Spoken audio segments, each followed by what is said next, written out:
TTAC meeting. We apologize for the chilly temperature in here. First order of business is roll call, and I'll turn that over to James. All right, good morning. I will read the roll. Please let us know if you're present or if you're here representing someone who is on the TTAC. Ty Adley, Marshall County. David Armstrong, NDOT Fort Wayne. Here. Ryan Klessman, City of Elkhart. Here. Leslie Beek, City of South Bend. Josh Corwin, City of Goshen. Chris Dressel, City of South Bend. Amy Hill, Transpo. Here. Bill Holder, Kosciuszko County GIS. I'm here. Morning, Bill. Good morning. Chris Jamrose, City of Mishawaka. Natasha Kaufman, Elkhart County. Present. Morning, Natasha. Sean Klein, St. Joe County. Patrick McCarthy, South Bend International Airport. Here. Marsha McSherry, Kosciuszko County. Here. Sky Metters, St. Joe County. Steve Moriarty, Kosciuszko County. Here. Charlie McKenzie, Elkhart County. Good morning, Tom. Thanks for joining us for Charlie. Jason Peters, Marshall County. Present.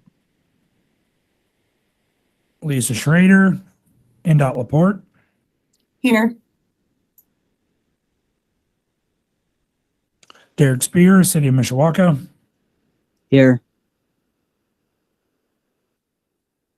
Sean Cerisi, City of Plymouth. Here. Justin Miller, City of Warsaw. Here. And Brent Warren, City of Napanee. Here. All right, we have a quorum of members present. Great, thank you. Hopefully everybody had a chance to review the minutes from our January meeting. Any questions or comments? If not, we would need a motion to endorse. So moved. Do we have a second? Second.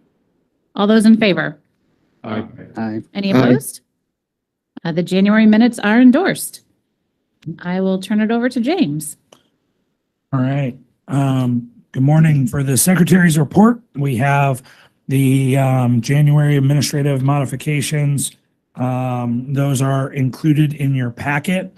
That's the item that looks like this with the blue header. This was sent with the agenda packet as well, and it is posted online. These administrative modifications are edits that the TTAC and the policy board allow MACOG staff to make to the tip between meetings. And so this is presented for informational purposes only. These were the changes that were made that met the threshold for modifications in January. If you have any questions about those, feel free to ask any of us on staff. That would conclude the Secretary's report. And just wanted to make two comments about the modifications. So items 2 and 3, I think they actually might be crossed out on your sheet, question mark, but those we're shifting funding into fiscal year 2026. And we're informed by Federal Highway that that action actually has to be an amendment because fiscal year 26 in our TIP is considered an illustrative year. So we're just going to remove those from the modifications listing this month and then process as amendments next month or just update when we do our new TIP. So just wanted to make that note. Thanks for the clarification, Allison. Do we have any old business? No old business today. If not, we'll jump into the new business with Allison. All right. Good morning, everyone. So our first set of amendments to our fiscal year 22 to 26 Transportation Improvement Program falls under Transportation Resolution 6-23. So within this resolution, we have 3 items, and they are all locally initiated projects by the City of Goshen. So essentially what we're doing with these 3 items is shifting the project development schedule for 2 projects. And this is largely due to just kind of a change in the city's priorities as well as some influences from projects around these. So the first project is East College Avenue, Phase 3. So this runs from Century Drive to what we're calling the entrance of the planned development, which is going to go north of College Avenue here. This is a two-way left turn lane. And then the other project in question is Blackport Drive from Monroe Street to Lincoln Avenue. And this is a full road reconstruction. So essentially, we are shifting the project schedule for East College forward, and then pushing the Blackport Drive schedule back. So with this, we're going to be with item A, we're going to be adding in right-of-way for East College in fiscal year 2025.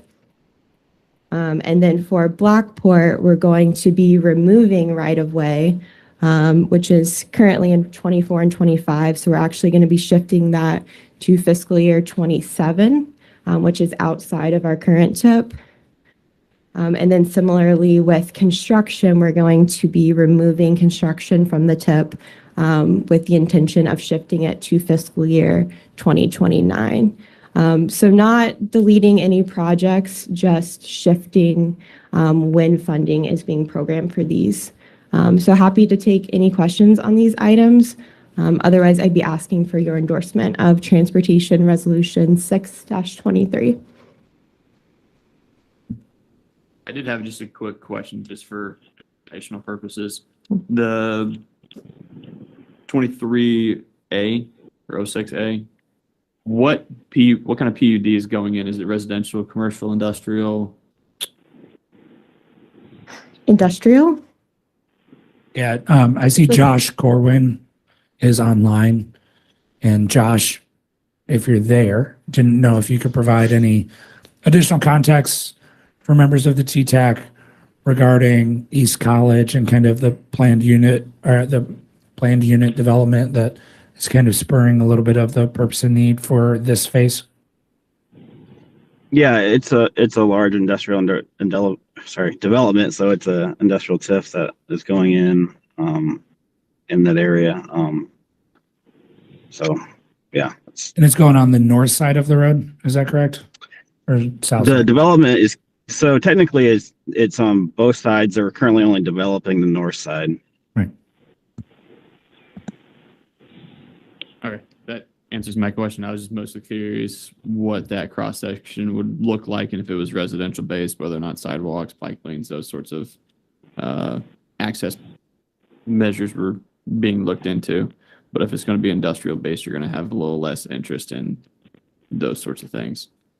I do think, and Josh, correct me if I'm wrong, because it's been a minute, or Allison, but is there still a trail being considered on the north side of the project? So it is currently in the phase from 33 to the tracks. And the phase east of the tracks, I don't think it's been fully determined what we're doing yet. It's still pretty early, but I mean, there is still Yeah. accommodations being looked at. So Awesome. Yeah, I think probably it'll switch to a bike lane or something out there as opposed to a trail. But Great practice. Thank you. Any other questions? If not, we'll need a motion to endorse. I at least so moved. Do we have a second? Second. All those in favor? Aye. Aye. Any Aye. opposed? All right, Resolution 6-23 is endorsed. Alrighty, and then moving on to Transit Resolution 7-23.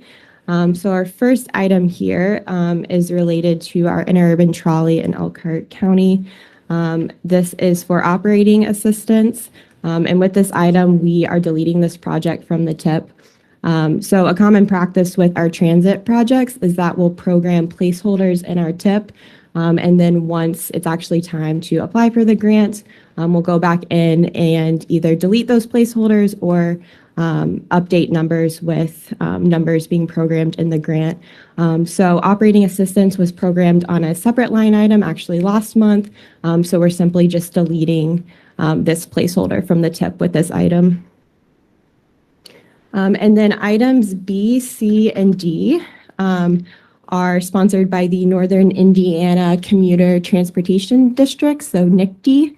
So these are related to the relocation of the station at the South Bend International Airport, as well as a new design for a route to the airport. So item B, we're going to be adding in preliminary engineering for this project, and this will cover the engineering and environmental work associated with the relocation of the station.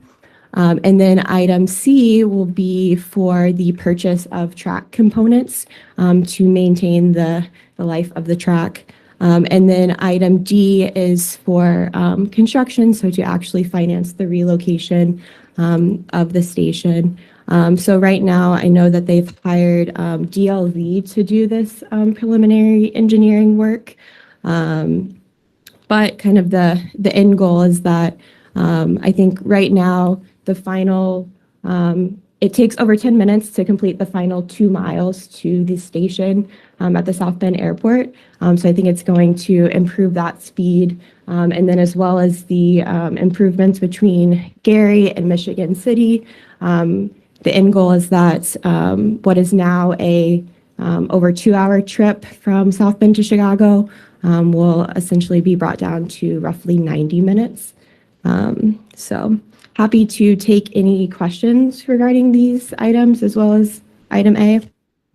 Yeah, and unrelated to this, but as Allison mentioned, NICD is working on their double tracking project, which I think I read or heard the other day that it's on track with its construction schedule to be in operation in about 16 months. I think this summer they're planning to reopen the portion that's under construction now and move closer to Gary. So it's definitely progressing. An item related to this that we didn't mention is the number of at-grade crossings in that last 2 miles that occur, especially say on like Bendix, where you've got the South Bend School Bus Corporation's bus depot and a number of different vehicles that are on that. And there's a number of at-grade crossings. And because of the speed that the train is also moving, there's a number of closures that happen then because of that. And so not only is it cost savings in terms of that 10 minutes, but also safety related to kind of the train vehicle conflicts that arise with those kind of impacts. And so now we don't receive many NICD projects because the standard practice has been that really NERPC, which is our partners in Lake Porter and LaPorte, is the home tip for NICD. But we felt that these projects were significant, that we needed to make sure that you were aware and kind of for an informational, made sure that you're aware and that they're at least displayed in our tip so that, you're not looking in Lake Porter and LaPorte's tip to see a project that's being invested in, which is pretty predominantly in South Bend. So.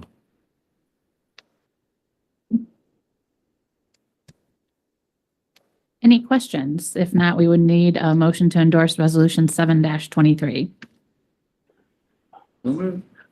Second. All those in favor? Aye. Any opposed? All right, Resolution 7-23 is endorsed. Then we will move into Thank our you. staff updates.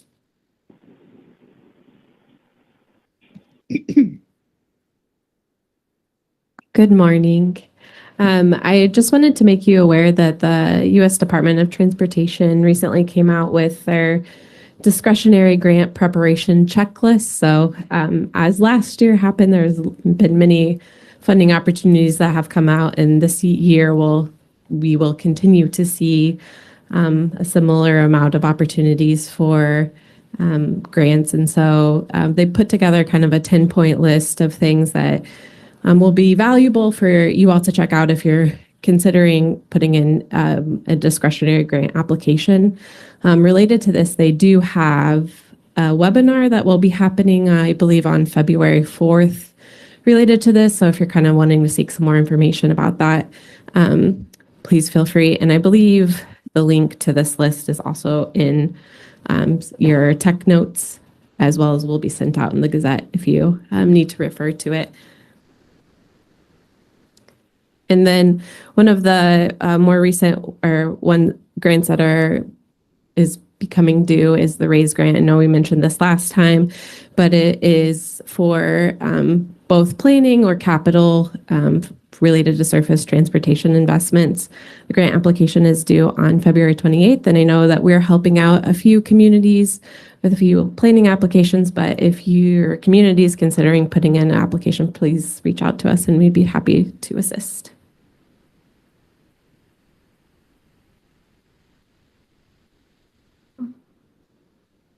And then a little update on the Michiana on the Move 2050 transportation plan. So we recently closed our public engagement piece for the first phase. So we've closed our survey. We're going to be moving into kind of the identifying deficiencies and data analysis. We're looking to potentially hold a meeting after TTAC in March to kind of kick that process out. And that would really be focused more on kind of these deficiencies, but also kind of moving into more of the strategies and projects that we would like to be including in our plan. Just a little snapshot of some of the responses that we've gotten from our public survey. This is a comment map, and so you can see a large point or part of these is safety related items that have been on our map. But look, in the next month or so, we'll have probably a more holistic summary of kind of some of the responses that we received through that survey. And just an item related to the long-range plan. Last week, I was in Washington, D.C., and we heard from a number of USDOT officials and kind of to Caitlin's previous slides on the discretionary grants. USDOT doesn't want to have to prioritize the region's applications, right? So when we're looking at all of these discretionary grant opportunities, if there are, say, 6 discretionary grants all going in from the same region or 2 or 3 from the same applicant, USDOT is not wanting to have to prioritize those. That's not their job. They're getting a ton of applications. They're looking for reasons to dismiss applications. And so they really want to see that projects that are being submitted are not projects of convenience or projects that are the flavors of the day, that they are projects that have planning support, that have been there, that are prioritized, and that are items that are priorities for the region. And so we really ask you, as we work through this long-range plan and we finalize that this year, that you think through those longer term projects, those bigger projects, those larger capital projects that you may be looking at discretionary grants for, so that we can start to make sure that those are listed and prioritized in the region so that you can kind of meet those criterias that USDOT is looking for, at least on those regional priorities and those kind of items. That'll be the case with Safe Streets for All, for capital. It'll be for RAISE or infra or any of those other items. Not to say that if it's not there, you might, you might be able to get it awarded, but it's just infinitely harder. And so we want to be strategic with these applications as they come up. I know this last year has been a little drinking out of a fire hose as DOT has just hit everyone with a plethora of discretionary grant programs. But as we move forward, we want to make sure that we're not just chasing discretionary grants, that we're being strategic about them and kind of moving forward those regional priorities. I don't think we've chased too many at this point, but as this kind of continues over the next few years, because last year was the first year of what, 6 years? So as we go over the next few years, we want to make sure that we're really starting to line projects up to compete well in the various discretionary pools. So as we're working through this long-range plan, be specific about what your major project needs are. Whether it's 1,300 or whether it's after a zero emissions plan, it's low-no priorities for transpo, or it's, whatever those capital major intensive projects are, so that you can have that backing and planning support, and that we know what's coming from the region when it comes to, hey, it's Safe Streets for All application is this spring. We plan to line up behind this application, whatever it might be. So that's our ask as we work through this year. That's our very intentional, what we want to see from you. Obviously, we want to see the regular projects as well, but we really want to see those major needs from each of you as a city, town, county, special district, airport authority, transit district, whatever you may be. So think through that as we're working through this. Remember that is one of the major items that we want to see. So sorry for the interlude there.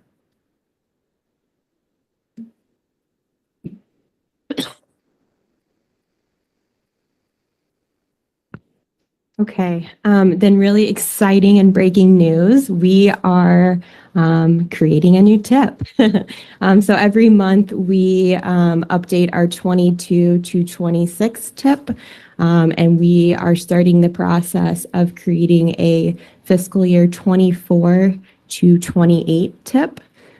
So kind of have a loose schedule outlined here up on the slide. But right now we're kind of in the draft project listing phase. So listing out all our projects that are sponsored by our local governments, NDOT, and then our transit projects. So hoping to have that finalized in the next week or two.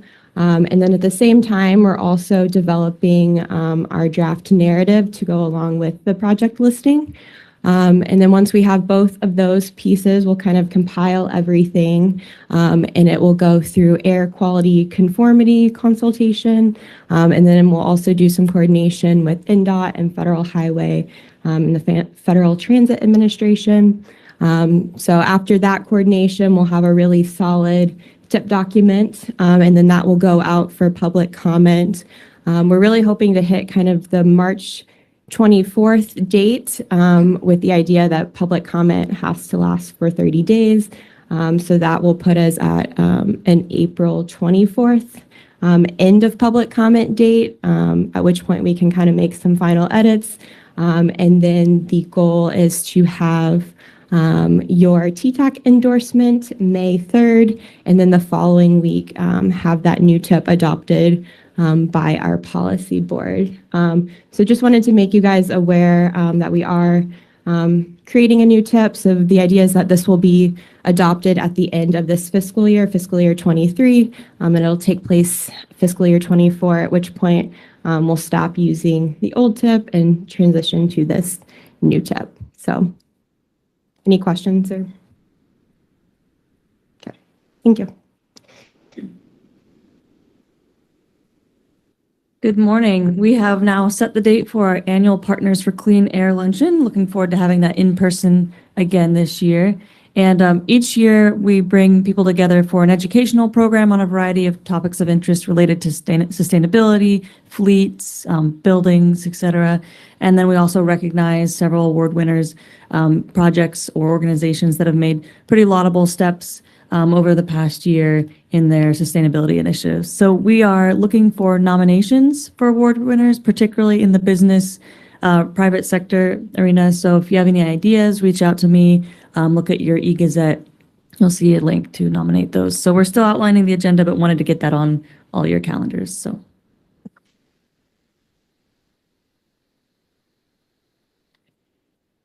Good morning. So talk about Connect again, and this is our regional transit plan. We've been working on this for over a year now. We're at the final stretch. Our last phase of public engagement ends next week. So we are still trying to do a last bit of push to get any more feedback on our draft recommendations. So if you can help out and spreading the word, that'd be fantastic. But you can see all that information on our website at connecttransitplan.com for that. And then our next steps from here is we'll be sharing kind of the summary of that public comments we got at our policy board meeting next week. So this is kind of a summary of any issues or items to address. And then in March, we'll have that final plan for approval by our boards, both for the MACOG policy board as well as Transpose board of directors as well.